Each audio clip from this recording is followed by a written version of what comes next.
I never thought it would happen to me. For most of my life I had been strong, independent, always on the move. But one morning I woke up and felt it. A heaviness in my limbs, a stiffness in my joints that hadn't been there before. I brushed it off, telling myself it was just another morning, just a little fatigue. But then it kept happening. Walking up the stairs left me winded. My balance felt unsteady. My hands, once steady enough to do the finest work, trembled just slightly as I reached for my coffee. It wasn't just my body. My world had started to shrink. The invitations to social gatherings came less often. The long conversations with friends became shorter, as if time itself was pulling us apart. I started catching glimpses of something I wasn't ready to admit, my own decline. I told myself it was normal. It happens to everyone. This is just what aging looks like. But then, I met someone who changed everything. His name was John. He was 74, just a few years older than me, but there was something different about him. He moved with ease, his back straight, his steps steady. His eyes carried a spark, one I hadn't seen in a long time, not even in the mirror. We started talking, and as he shared his story, I realized something that sent a chill through me. Aging doesn't have to be this way. John had been where I was. The fatigue, the aches, the quiet surrender to time. But then he made a choice. 6 choices to be exact. 6 small but powerful changes that didn't just slow the aging process. They reversed it. His energy returned. His mind became sharper. His body felt stronger. And now, standing in front of me, he was proof that the life I thought was slipping away wasn't lost at all. It was waiting for me to reclaim it. And that's why I'm here today. Because what John discovered shouldn't be a secret. It's something everyone deserves to know. It's something you deserve to know. So if you've ever felt that heaviness in the morning, that quiet frustration when your body doesn't move the way it used to, or that fear that time is pulling you further and further from the life you once loved, stay with me. Because I'm about to share with you the same 6 life-changing habits that gave John a second chance at living fully. Not empty promises, not wishful thinking, but real, actionable steps that have been proven to not only add years to your life, but to add life to your years. And if you think it's too late, if you think you're too far gone, let me tell you something. The only time it's too late is when you decide it is. Take a deep breath. Open your mind. Because today, we rewrite what it means to grow older. There was a time when I could walk for hours without even thinking about it. My legs were strong, my steps steady. But then, somewhere along the way, movement became something I had to think about. It started small, skipping my morning walk. Because I was too tired, choosing the closest parking spot instead of walking a little farther, sitting just a little longer in my favorite chair. I told myself it was nothing. But then, one day, I stood up, and my knees ached under my own weight. I reached for something on a high shelf and felt a pull in my shoulder that lingered for days.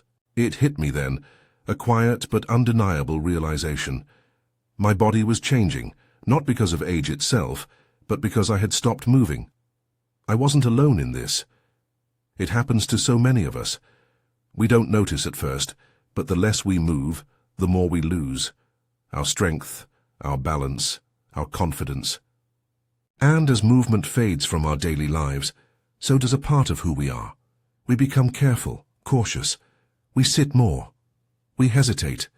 And slowly, we shrink, physically, mentally, emotionally. But here's the truth. Our bodies were made to move. Movement is not just about exercise, it is about life itself. A river that stops flowing becomes stagnant, collecting debris and losing its vitality. A tree that stops bending in the wind grows brittle and weak. Our bodies work the same way. The less we move, the more we rust. Our joints stiffen, our muscles weaken, our energy drains. But when we move, we don't just keep our bodies strong, we keep our spirit alive. John learned this the hard way.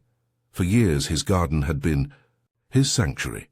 Every morning he would step outside, feel the earth beneath his feet, and let his hands sink into the soil. But as time passed, tending to his plants became exhausting. The once simple task of bending down to pull a weed left his back aching. He started hiring someone to help, telling himself it was just practical. Eventually, he stopped altogether. At first he thought he was just being smart, preserving his energy. But soon he found himself spending more time inside, watching TV for hours, taking longer naps during the day. His body grew heavier, and his once sharp mind started to feel clouded. It wasn't just his muscles that were deteriorating, his very sense of self was slipping away. Then one morning everything changed. He had dropped something under his chair and, without thinking, bent down to pick it up. But his body didn't cooperate. He felt a sharp pain in his lower back, and suddenly he was on the floor, unable to stand. In that moment, fear gripped him. Was this it? Was this the moment he officially became old? But fear, as he would later realize, can be a teacher. That day, sitting on the floor of his own home, struggling to stand, he made a decision. He would fight for himself. He would move because it was hard, not in spite of it. The next morning he started small, just a slow walk to the end of his driveway and back. The day after he went a little farther. Then he began stretching in the mornings, rolling his shoulders, bending his knees. It wasn't easy. His body resisted at first, but he pushed through, trusting that every small step was waking up something inside him. And it was. Within weeks, his energy returned.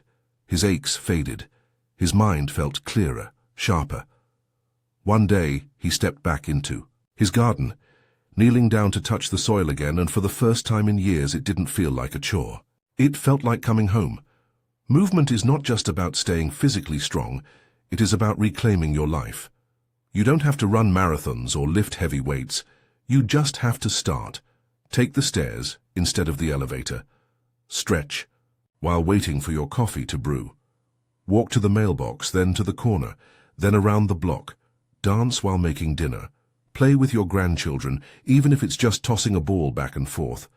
Let your body remember what it means to be alive. Because here's the thing, the body doesn't stop moving because we get old. We get old because we stop moving. There was a time when I never thought twice about what I ate. Food was food. If it tasted good, that was all that mattered. A quick breakfast, a sandwich for lunch, something easy for dinner. Maybe a frozen meal or takeout if I didn't feel like cooking. I told myself it didn't make a difference. After all, I had been eating this way for years, and I was still here. Still moving. Still fine. But then I started noticing things. My energy wasn't what it used to be. My skin looked dull. My joints ached in ways that couldn't just be blamed on age. And worst of all, my mind felt foggy, as if I was constantly wading through a heavy mist, searching for the sharpness I once had. It was subtle at first, easy to ignore, but over time, it became impossible to deny. One day I met an old friend for coffee. She looked different, brighter, stronger. There was something about her, a lightness in her steps, a clarity in her eyes. I asked what she had been doing, expecting her to mention some new workout or supplement. But instead she smiled and said something I never forgot. I stopped eating like I was already dying. Those words hit me harder than I expected, because that's exactly what I had been doing. I was eating for convenience, for comfort, for habit, but I wasn't eating for life. That night, I stood in my kitchen, looking at the food I had stocked in my fridge and cabinets. Packaged snacks, sugary, cereals, processed meats, things that had been designed for convenience, not nourishment. And in that moment, I realized something. My body is a temple, a home I will live in for the rest of my days, and the things I put into it, they are either building it stronger or tearing it down. The next morning, I made a decision. I started small. I swapped my usual breakfast for something fresh, oatmeal with berries, nuts, a drizzle of honey. I drank water before my coffee, noticing how it woke me up in a different way. I added more color to my plate at every meal. Deep greens, vibrant oranges, rich purples, each bite carrying the energy of the earth itself. And within just a few weeks, something incredible happened. I felt alive again. The afternoon crashes disappeared. My skin glowed in a way I hadn't seen in years. My knees didn't ache as much when I stood. But most of all, the fog in my mind lifted. I felt clear, focused, sharp. It was as if I had been running on low fuel for years, and now, finally, I had given my body what it had been begging for. Food is more than just something to fill our stomachs. It is information. Every bite we take sends signals to our bodies, telling them to heal or to harm, to energize or to exhaust, to build or to break. The choice is ours. We can eat mindlessly, filling ourselves with things that make us feel sluggish and old. Or we can eat with intention, choosing foods that fuel us, that keep our bodies strong and our minds sharp. So ask yourself this. If your body is a temple, what are you building it with? Are you giving it the tools to stand tall, to be resilient, to thrive? Or are you slowly chipping away at its foundation, one processed meal at a time? Because the truth is, every meal is an opportunity, not to diet, not to restrict, not to punish yourself, but to nourish, to give yourself the best chance at a vibrant, energized, and fulfilling life. It's never too late to start. One meal, one choice at a time. There's a kind of silence that feels heavier than noise. It settles into the walls of your home, into the rhythm of your days, into the spaces once filled with conversation and laughter. It's the silence of an empty house after the kids have grown and moved away. The silence of a dinner table set for one. The silence of waking up in the morning and realizing there's no one there to say good morning to. At first, I told myself it didn't matter. I had lived a full life. I had worked hard, raised a family, done my part. If life slowed down now, maybe that was just how it was meant to be. But as the days stretched into weeks, and the weeks into years, I started to feel something I hadn't expected. Invisibility. Like the world was moving forward and I was slowly fading into the background. Loneliness is not just an emotion. It is a weight, a dull ache that settles into your bones, into your heart. And over time it does something even more dangerous. It starts to convince you that you don't need people, that reaching out is too much effort, that staying home is easier. And before you know it, you stop trying. You stop picking up the phone, you stop saying yes to invitations. You tell yourself you're fine, but deep down, you know something is missing. I didn't realize how much until I met Evelyn. She was 82, sharp as ever, and had a presence that felt alive in a way I hadn't felt in years. She was the kind of person who lit up a room just by walking into it. One day I asked her what her secret was. She smiled and said, "I don't let myself disappear." She told me how years ago she had felt the same creeping loneliness, the same temptation to withdraw. But then she made a decision, to fight for her connections the way she would fight for her health. She joined a local group that met once a week, just to talk over coffee. She started writing letters to old friends, reaching out to neighbors, even learning how to use video calls so she could see her grandchildren more often. And slowly, something incredible happened. Her energy returned. Her laughter came easier. The simple joy of being seen, being heard, being part of something gave her a kind of strength that no medicine ever could. Inspired by Evelyn, I decided to do something that terrified me. I joined a community art class. I wasn't a painter, had never even held a brush, but that wasn't the point. The point was to put myself in a room with other people, to share something, even if it was just a messy canvas and a laugh over how bad my first attempt looked. And just like that, something shifted. The days felt fuller. The loneliness didn't disappear overnight, but it loosened its grip. We are not meant to live in isolation.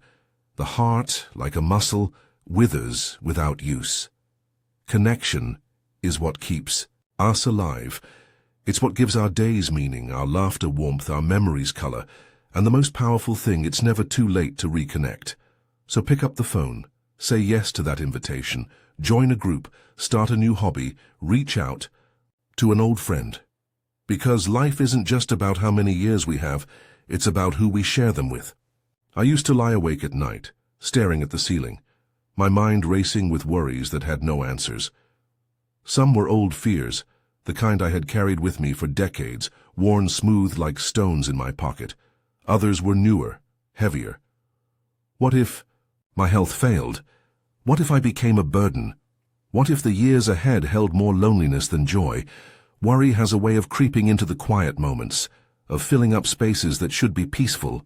It disguises itself as preparation, convincing, thus that if we think about something long enough, we can somehow control it. But the truth is, worry doesn't solve anything. It only drains us, like a cup with a slow leak, leaving us emptier each day. I didn't realize how much it was consuming me until one afternoon when I visited an old friend, Father Michael, a retired monk who had lived for years in a small house surrounded by a garden.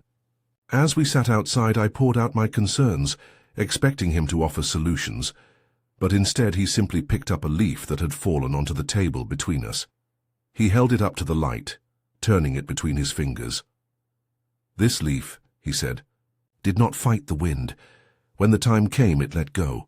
He let it slip from his hand, and we both watched as it drifted gently to the ground. It was such a simple thing, but in that moment, something shifted in me. I had spent so much time clinging to expectations, to fears, to a version of life that no longer existed.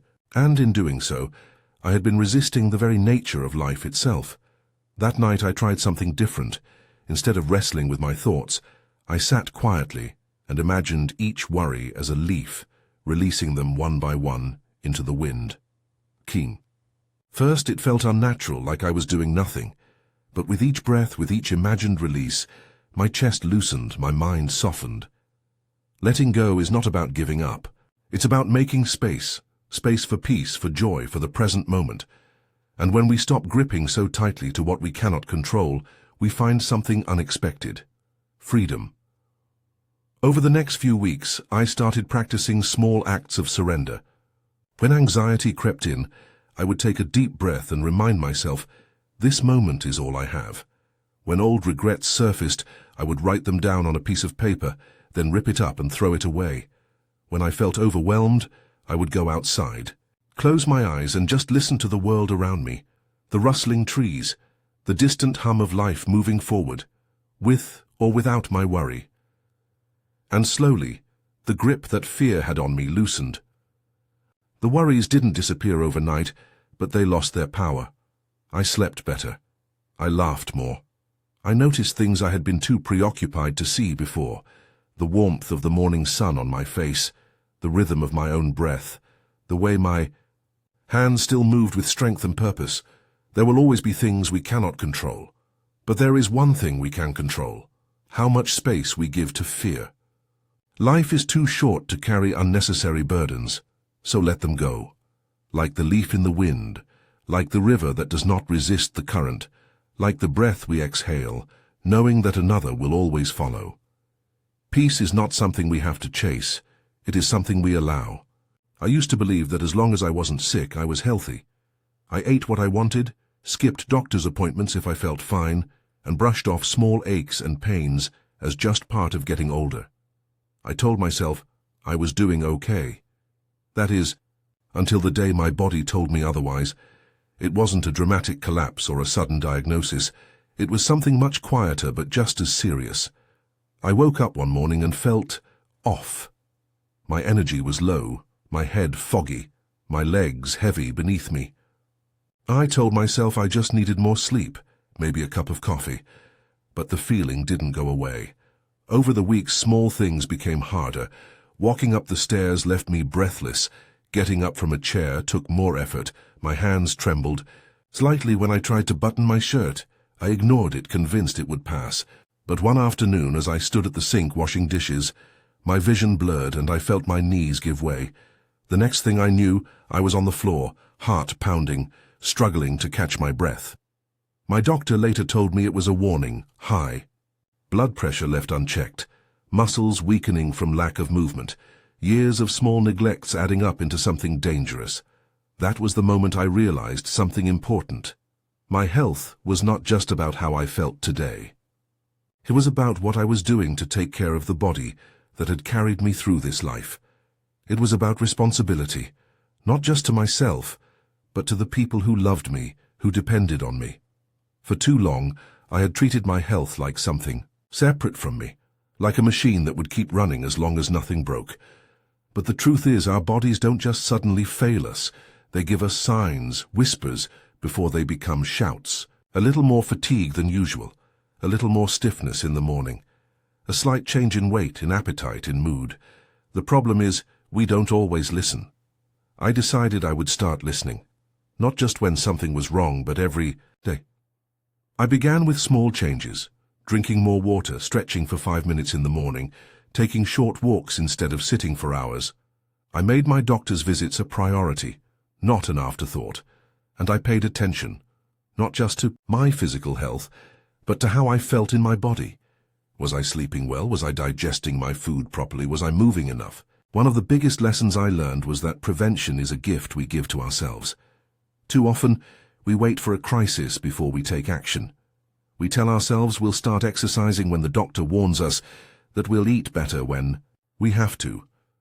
But by the time we reach that point, the damage has already begun.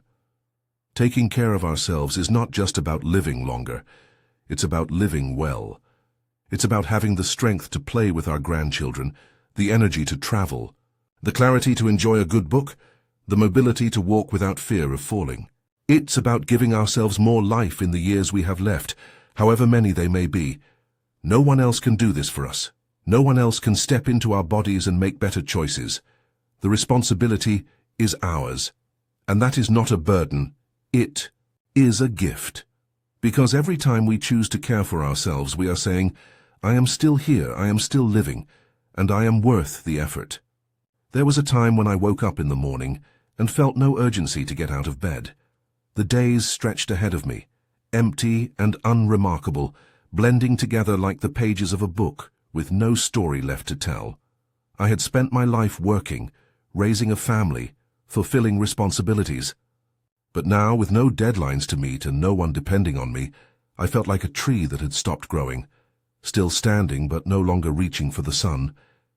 I didn't realize how much I had faded into the background of my own life until a conversation with an old friend changed everything.